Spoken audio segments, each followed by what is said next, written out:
I'll show you how to add visual text to the screen. You can see that it's stationary. I'm zooming in and out of my simulation, and my visual text is fixed.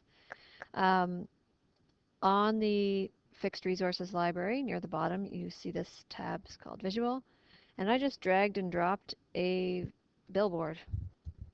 And by default, it says hello, and when I double click on it, um, down in the section called Text, if I open this up with this piece of paper, I can see what was written in there. And I can put whatever I want in here. It's not perfect. It's not, you can't hit enter and make things look or appear really pretty oftentimes. But so in this case, I had to do 3 different texts for each one of these. But it is really handy for making sure you remember what's what in your simulation. And I really often want you to do this because I need to understand that you know what you were talking about when you updated your model. They're kind of big, so I'm going to change them all to half the size that they are by changing text size here. And when I did these, I copied and pasted them. So I'll quickly move through these.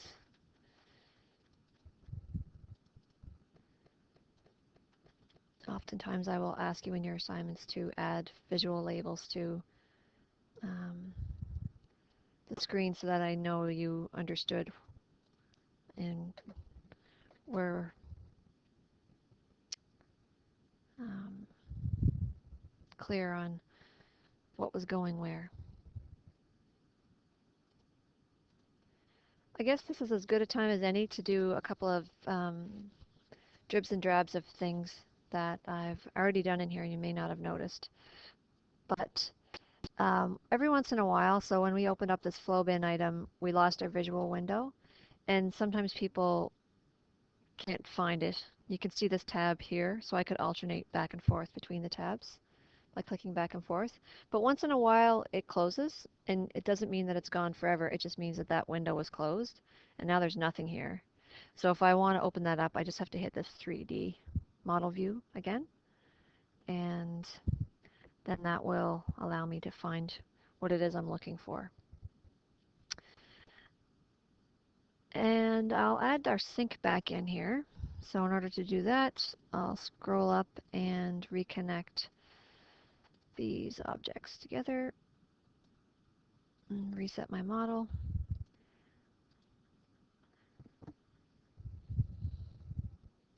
If I wanted to disconnect any of these links, the other way to do that is I go to, this is my connect objects button, which we've used several times. This is a disconnect. So if I engage this portion of the menu, I can do disconnect by basically unchaining these together.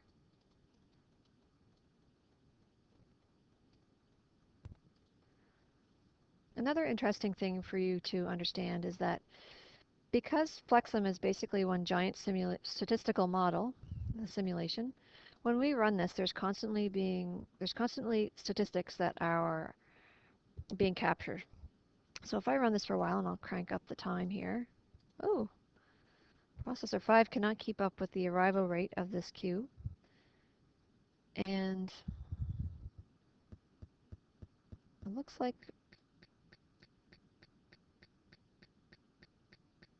my items aren't leaving either, which is odd. Let me double check. So when I open up this queue and I look at my output ports,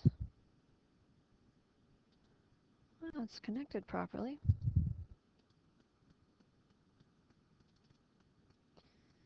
Hmm.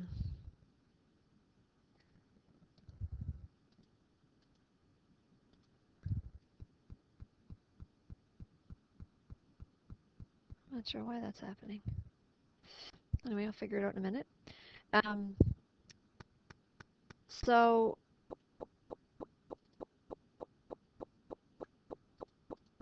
I just stopped the recording for a second there because I was like, why is there a buildup in my queue? Because now I'm connecting to my sync.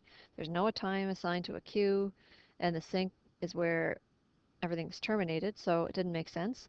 I think what happened was I hadn't reset my model after I made the connection. So now when I reset and ran it, there is no buildup. So it's performing the way I expected. So lesson, if something doesn't look right, try to reset and run first. And then if that doesn't work, move on to the next troubleshooting step. Okay, I was talking about statistics. And you'll notice that if I highlight a object after it's been running, it will give me some information. So I'll scroll in here a little bit, move this over. Right now, processor 5, it has pushed through 1,984 flow items. It has not been idle at all because it is the bottleneck, so it's going full tilt, processing 100% of the simulation time. The queue shows that it currently has 19 flow items in it. Um, it's had as much as 62 so far, and the average stay time for these items is 267 time units for the simulation model, in our case seconds. We could also see that there's been nothing um, backed up in the queue, as only one is passing through at once. The other place we can look for statistics is in the Quick Properties tab. So this has even more details in it. So the state of this object is currently processing. So you can see there's a flow item on there. It's had 1,985 into and 1,984 out. It shows our min, max, average content, the stay time, and of course, because the property is set to 10 seconds, that's what it's showing as our min, max, and average time. And it also shows just general properties there. We could open any one of these objects and get information over here in the statistics. You don't even have to double click. You just click once, and when they're highlighted yellow, then you can see what is happening.